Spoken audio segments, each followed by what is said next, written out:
Alright, let's dive into creating a cone from scratch.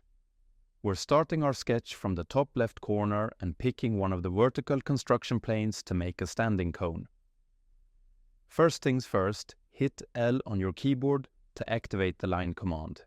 No need to stress about angles or lengths this time around. We're focusing on the core concepts. Sketch a line and then offset it to set the thickness of your cone. Next, create 2 new lines. If you've forgotten the shortcut, just right-click to find the line command. Remember, it's all about keeping things simple and intuitive. Now, feel free to oversketch those lines. We'll use the trim tool to cut away any excess later.